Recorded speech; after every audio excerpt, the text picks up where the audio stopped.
Welcome, new and old friends. My name is 242, and tonight, 42 got us 3 stories. 2 short ones and 1 written by Dark Horse Tales. So, turn off your lights, make sure your doors and windows are locked. Things are about to get spooky.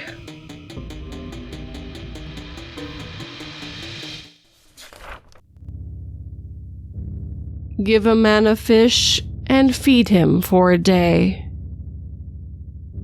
Take him to the river. He will realize he shouldn't have eaten that fish. Hey, don't forget to leave a comment and tell me what you think down below.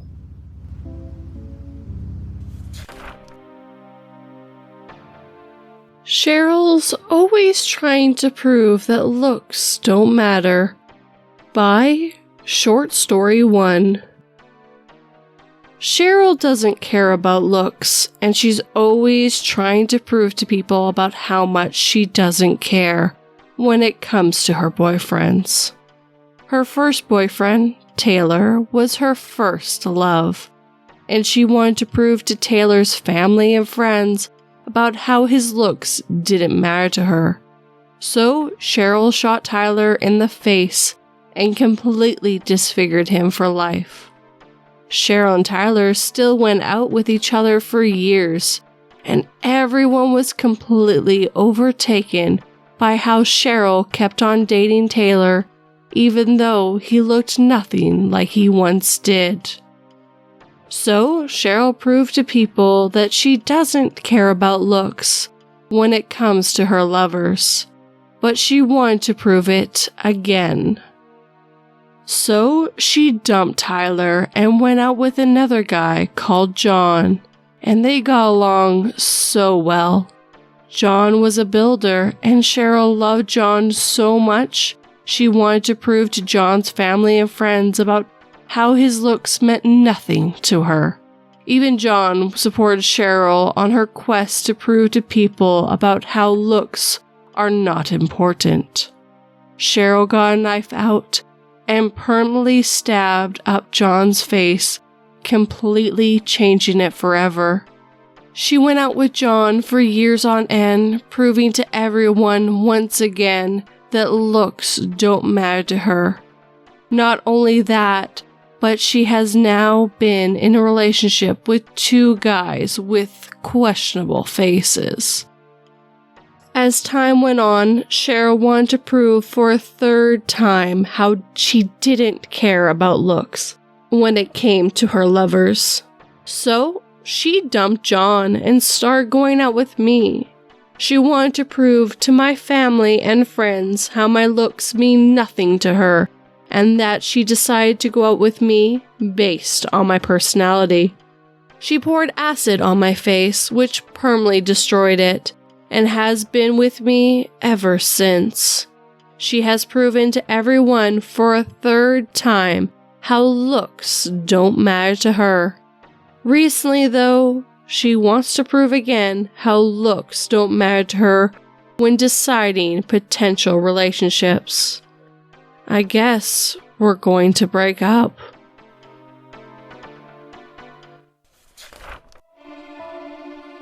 My wife hung herself as she could never forgive herself after the drunk driving accident that killed both of our children. Thankfully, she never remembered that I had been driving that night and had switched seats with her while she was unconscious. If you're enjoying this video, hit that like button and make sure it feels it. Personality Test by Picklejarpotatoes. Warning: terrifyingly accurate. Answer these questions and discover your true self. It's late at night and I'm bored, so why not? I click the link. Instructions: pick the answer that most accurately describes you. After 15 short questions, you will see who you really are. 1. I get scared easily. There is a menu with answers ranging from strongly agree to strongly disagree. I answered disagree. 2. I'm always around other people. I spend most of my time alone in my room. Strongly disagree. 3.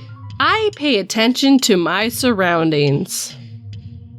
I admit, I'm usually wearing earphones, blissfully unaware of my surroundings. Disagree. 4. I live alone. I dislike having roommates. Strongly agree. 5. I would know if I'm being watched. My eyes widen. What is this? Some cheap trick to scare me? Well, I'm not falling for that. Strongly agree. 6. Are you sure? Okay, test. I get it. You want to scare me. I'm not so easily scared, though. Strongly agree.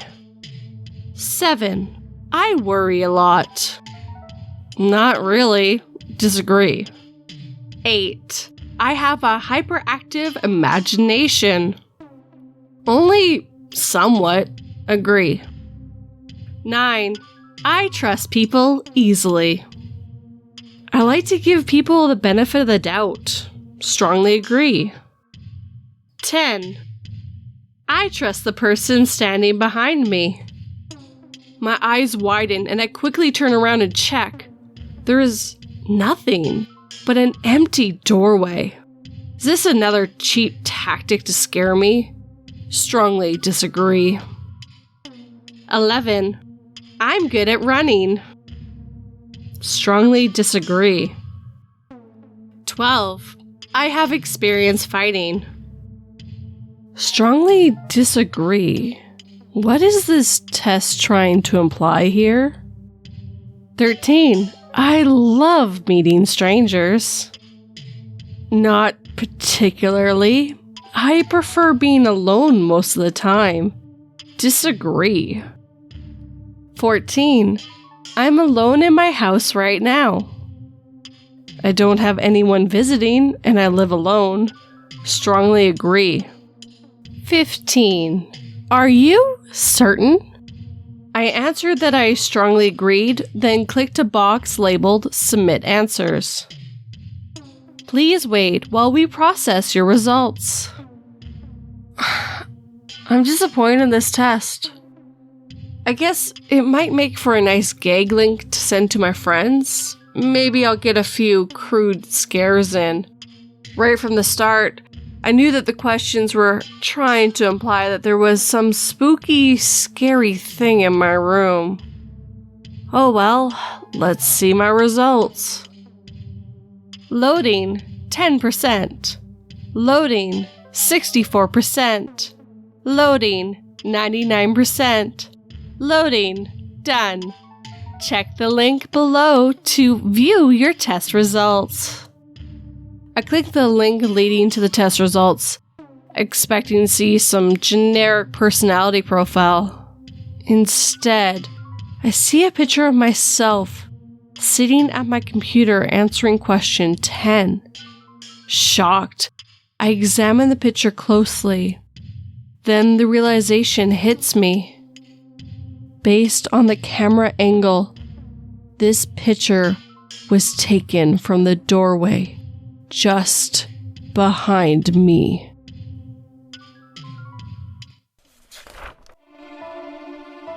When I volunteered to help search for the missing teen, in the back of my mind, I was prepared for the worst. I still wasn't prepared to be arrested and accused for her murder when I found her face down, naked in the creek behind my house.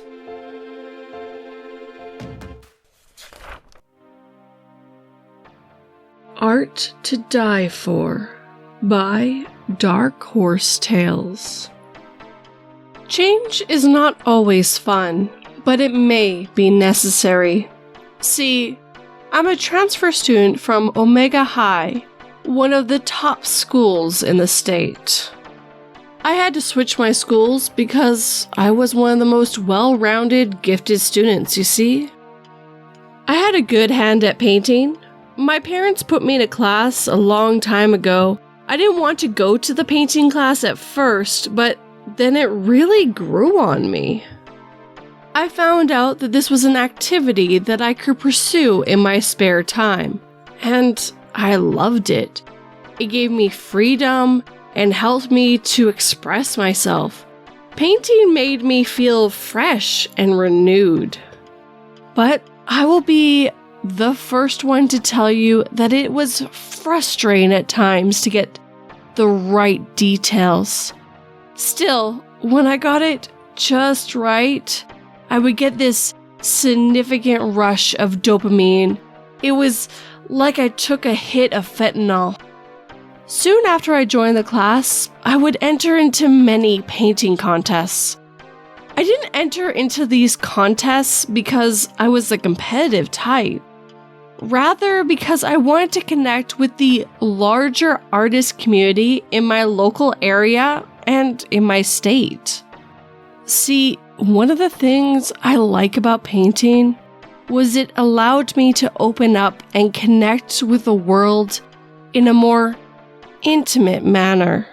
The reason why I practiced it wasn't because of my desire for accelerated cognitive development. Rather, it was about thinking creatively and conceptualizing ideas. It was that last element that really appealed to me, and it kept me going. I could explore life in my own way and with my own observations. It seemed to me that it was one of the most purest forms of expressing one's view of reality. The aspect of regular creation and melding various ideas together into a new tapestry that expressed the human experience in a raw fashion really called out to me. Reality could seem humdrum and rather dreary at times, but paintings allowed me to quite literally create different worlds. It infused me with life and joy. I could see images in my mind's eye and then manifest them through a melding of colors on my canvas. It was really rad to indulge in visual mapping, reflective thinking, and organizing and manifesting information through a medium of transcendental communication.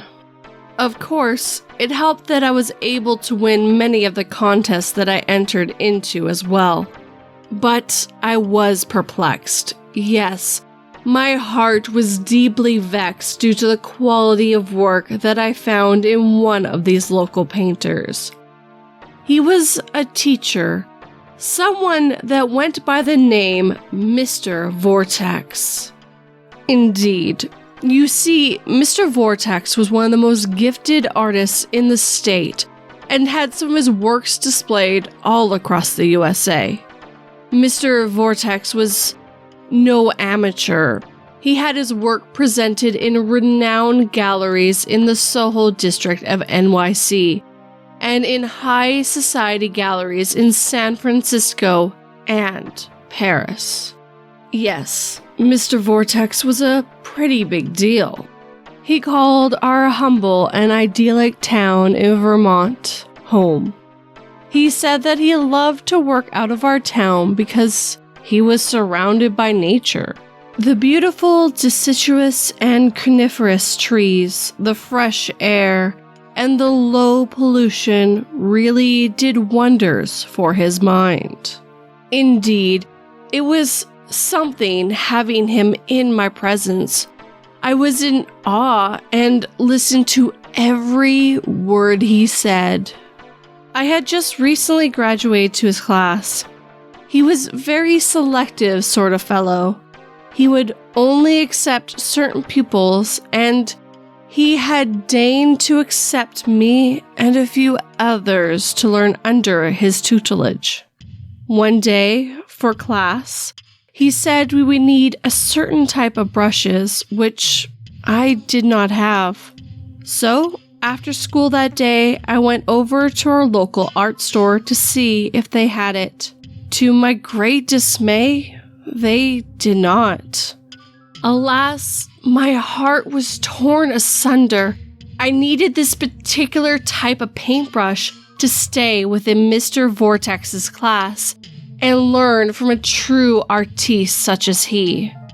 As I'm looking at different types of paintbrushes, I'm feeling defeated and dejected in the fact that they do not have what I'm looking for. Suddenly, I drop my phone on the ground, and as I bend down to pick it up, I see an intriguing-looking art case with brushes and dust all over it. It draws my attention. I'm at once entranced and enraptured. I quickly pull it out from the bottom shelf, and I almost whisper, "My precious," as I hold myself back. I walked up to the counter, nod and smile. Then I asked the fine and scholarly gentleman, "How much for this art case, sir?" He glances over at it and jumps back. His name is Jean-Luc. Jean says, "Hey, where the heck did you find this at?" he says in a slightly French accent. I say I found it under the shelf there. Jean-Luc says, "Monsieur, I have not seen that in about 30 years. This last person who owned it had been in a terrible, terrible accident. The left half of his body burnt, only to somehow he scrape off his hair but not hurt, so he went ahead and plucked the last few hairs on his head and made them into his bristles on his paintbrush, you see. This is very special and I cannot sell it at all," Jean-Luc said. I said, "It's near and dear to my heart. I must have it. It's very important for me as an artist to have this case. Do not steal my joy from me." Jean-Luc refused. I said that my life hung in the balance. This case was of the utmost importance and would play a pivotal role in my ascendance as an artist. Jean-Luc wrinkled his face and finally capitulated. He said, "I shall sell it to you for no less than $4,000. I was perplexed yet again. I was but a student, and $4,000 would be all of my life savings that I had at this point. I pleaded, "Really, but I'm just a lonely student here. Come on, can't you cut me a deal? How about I work for you on the weekends, and you let me use it? I really need these for Mr. Vortex's class. He is really one of the best." Jean-Luc raised his eyebrow and said, "You say Mr. Vortex?" I quickly responded, "Why yes, I did. You know Mr. Vortex, don't you? The one that has his works featured in galleries all around the world?" "Well, well, well. How very strange, you see. Well, no matter. You can work for me on the weekends." "That will be fine. Then it is settled then, as an agreement. But you must at least put down $50 for the case." I pleaded with him for some more, but hand him a $50 bill and quickly leave the store. My heart is pounding now. For some reason, I'm entranced by this case, and Mr. Luke's story only has me more intrigued. I exit the store and head off to my home, and I'm excited to get out some fresh blank canvas paper and get ready to paint. I see that it's almost midnight, so I put the brush up against the canvas. I tell myself, I will attempt this thing in the morning. I drift off to blissful sleep. For some reason, I'm hearing this tapping sound. It seems as if something is hitting the paint canvas. I wonder if it's in my dream or if it's in real life. I awaken. I stumble around in my sleepy stupor and flick on the light. I'm astonished what I see. I stand there, mouth ajar at the sight that I behold before me. The brush is moving, and it was halfway through painting when the brush just drops in mid-stroke and hits the floor. Lucky it did not damage the bristles, which I was mostly worried about. But they were all still there. I picked it up and set it back up against the canvas, and then I tried to act like it did not happen. I'm still so sleepy, so I turn off the lights in my studio apartment and I drift off into the embrace of sleep. But I find myself awake around 30 minutes later. Something is not right. Something feels very strange. I just keep thinking about it, so I get up and get the brush in hand, and it starts moving as if controlled by some other force. But before I know it, the picture is coming to life. It is me painting, but there's a giant shadow over me. It envelops me. It is calming at first, but as time marches on, the shadow seems to be sucking the life out of me. I grow weary. I look down at my foot, and there's nothing but skeleton bones. I can't move, but still paint.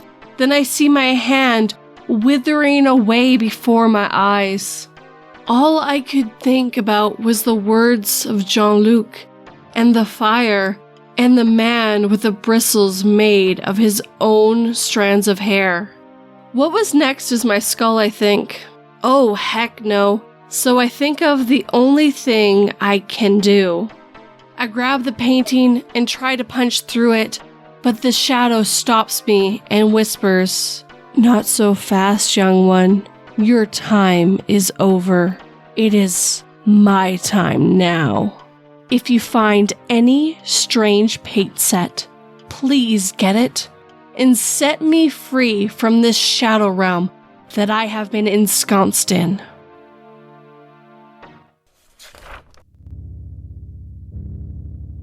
It had been hard work and had certainly stained my hands, but finally my walls were just the right shade of red. I want to do the kitchen the same way, but that will require a lot more blood, and I was all out of roommates.